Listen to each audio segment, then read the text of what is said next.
Olá, alunos do Alfa e do Beta, como é que vocês estão? Nós estamos com muitas saudades. Mas agora nós nos veremos, se Deus quiser, com mais frequência. Estamos passando por aqui, meus amores, para poder trazer algumas explicaçõezinhas, que algumas crianças tiveram algumas dúvidas nas planilhas, nas atividades mais específicas de matemática, nos gráficos. Então vamos lá, nós vamos falar agora sobre os gráficos, o que é, vou mostrar alguns exemplos, vou falar da importância das respostas completas e vou explicar as atividades que alguns tiveram um pouquinho mais de dificuldade, tá? Vamos lá então?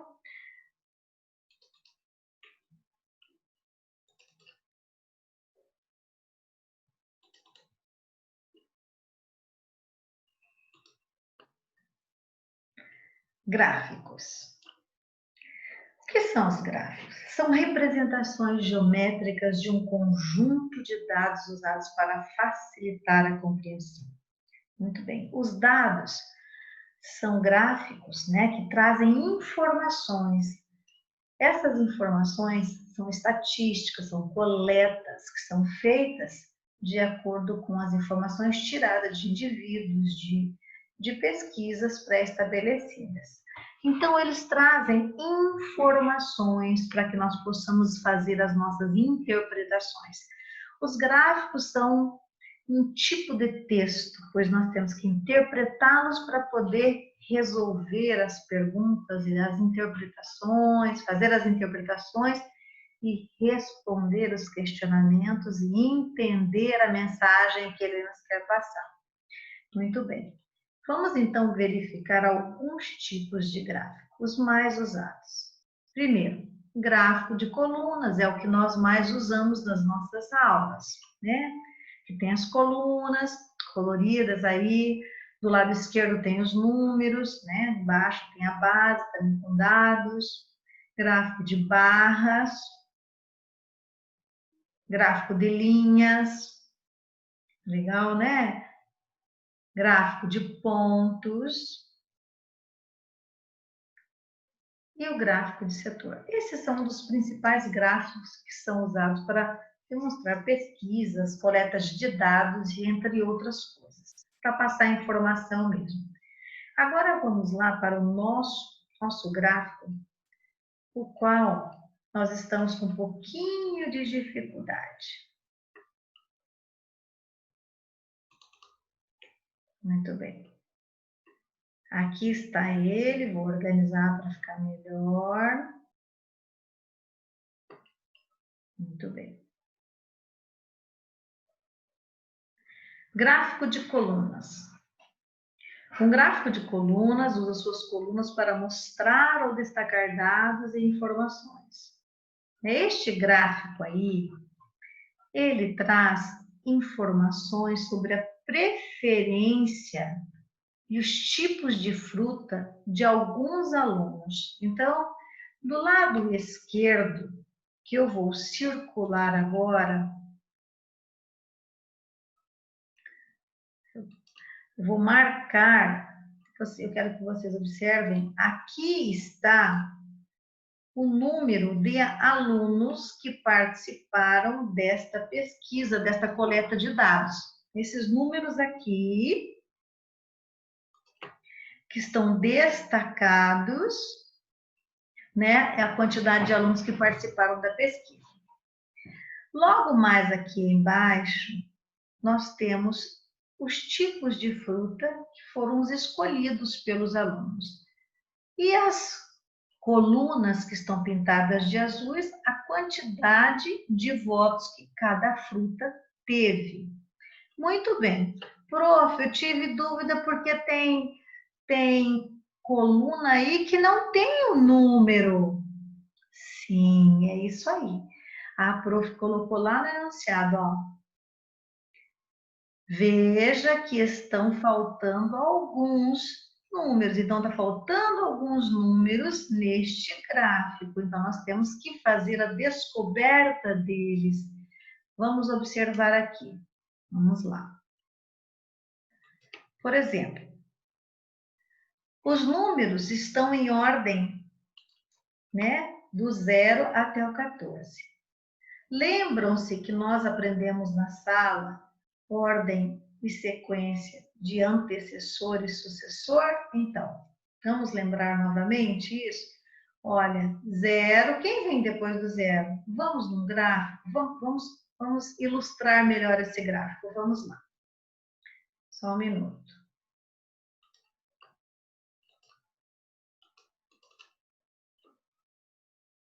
Estamos aqui, ó,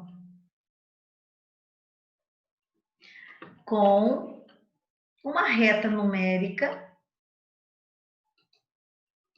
E nessa reta numérica, temos os números de 0 a 14. Muito bem. O 0 é antecessor do 1. Vamos lá. O 1 é antecessor do 2, porque vem antes. O 2 é antecessor do 3. O 3 é antecessor do 4, porque vem antes. O 8 é sucessor do 7, vem depois do 7. O 9 é sucessor do 8. O 10 é sucessor do 9 e assim vai. No nosso gráfico, estão faltando alguns números entre meio, naquela ordem crescente lá. Então, vamos lá. Estão faltando lá o número 1, o número 3, o número 5, o número 7, o número 9, o número 11, o número 13. Agora vamos voltar para o nosso gráfico. Vamos terminar lá. Olhem bem.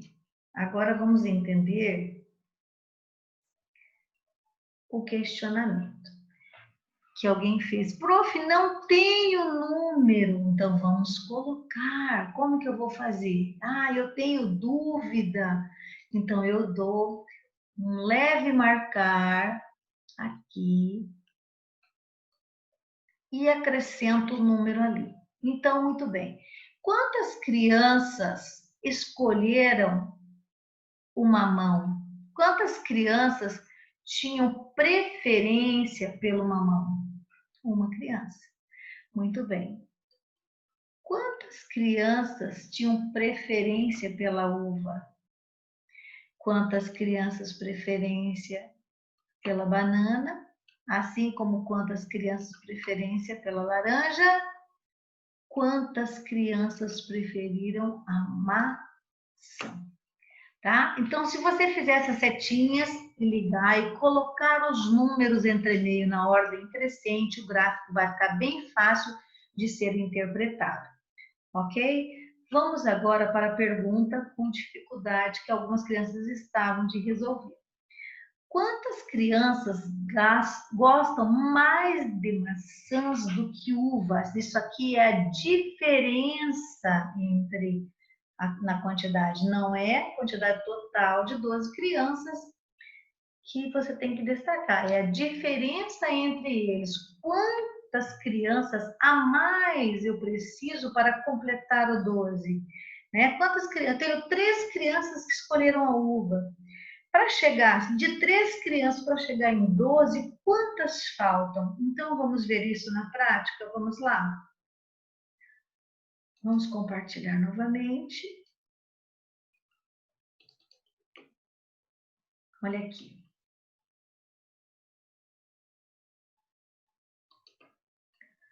Eu tenho 2 maneiras de resolver essa questão. Vamos lá. Se eu tenho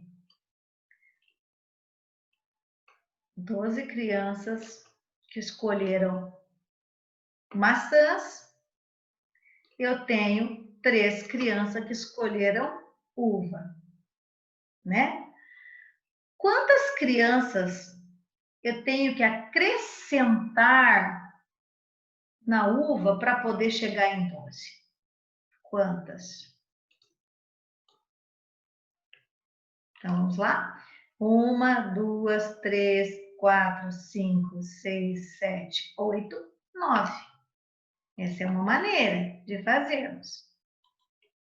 Agora vamos lá. Se eu tenho, outra maneira, se eu tenho 12 crianças, né?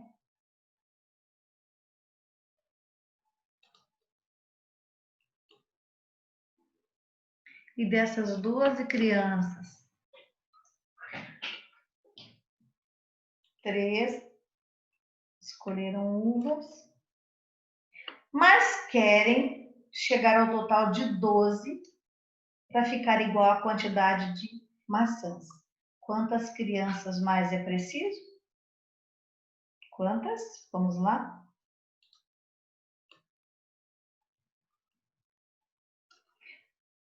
Uma, duas, três, quatro, cinco, seis, sete, oito, 9.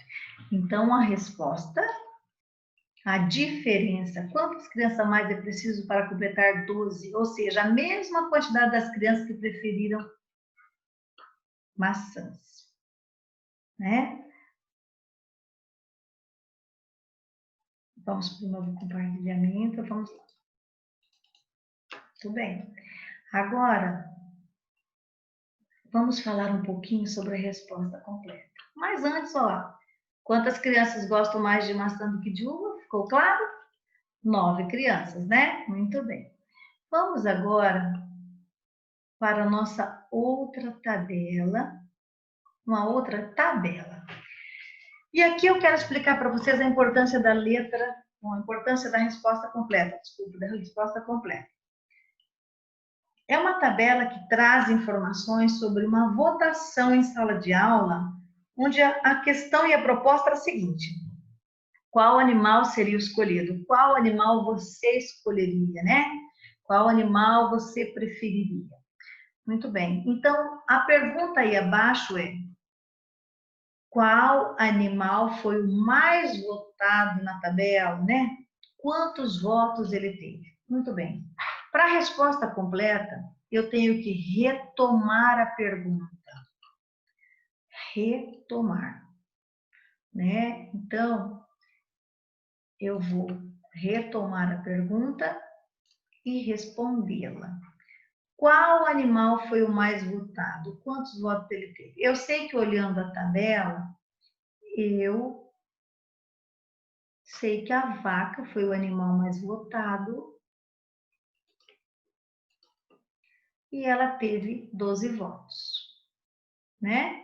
Então, agora eu vou organizar minha resposta de acordo com a pergunta.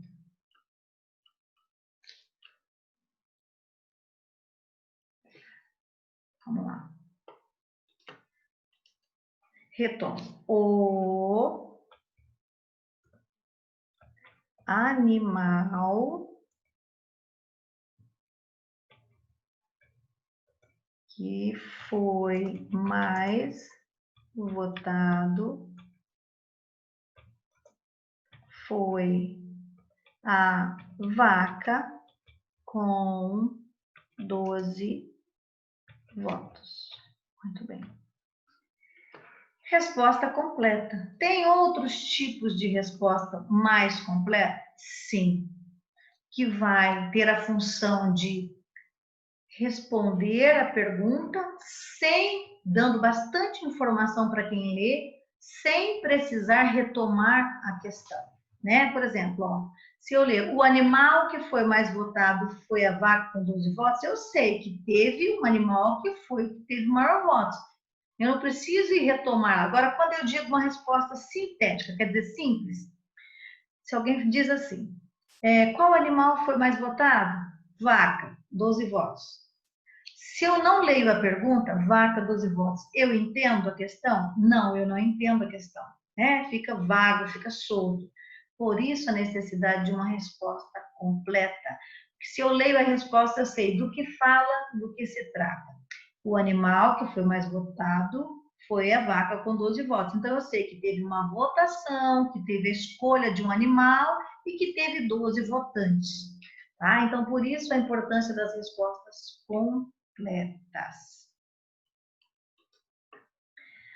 Meus amores, quero contar com vocês para sempre, daqui para frente, ter o cuidado de elaborar respostas completas. Porque com a resposta completa você pensa melhor. Você se tornará um produtor de texto infinitamente melhor, né? As suas respostas ficarão muito mais organizadas e quem lê vai entender todo o contexto sem precisar retomar a pergunta. Eu espero ter contribuído. Um beijo grande para vocês e até a próxima aula, próxima dica.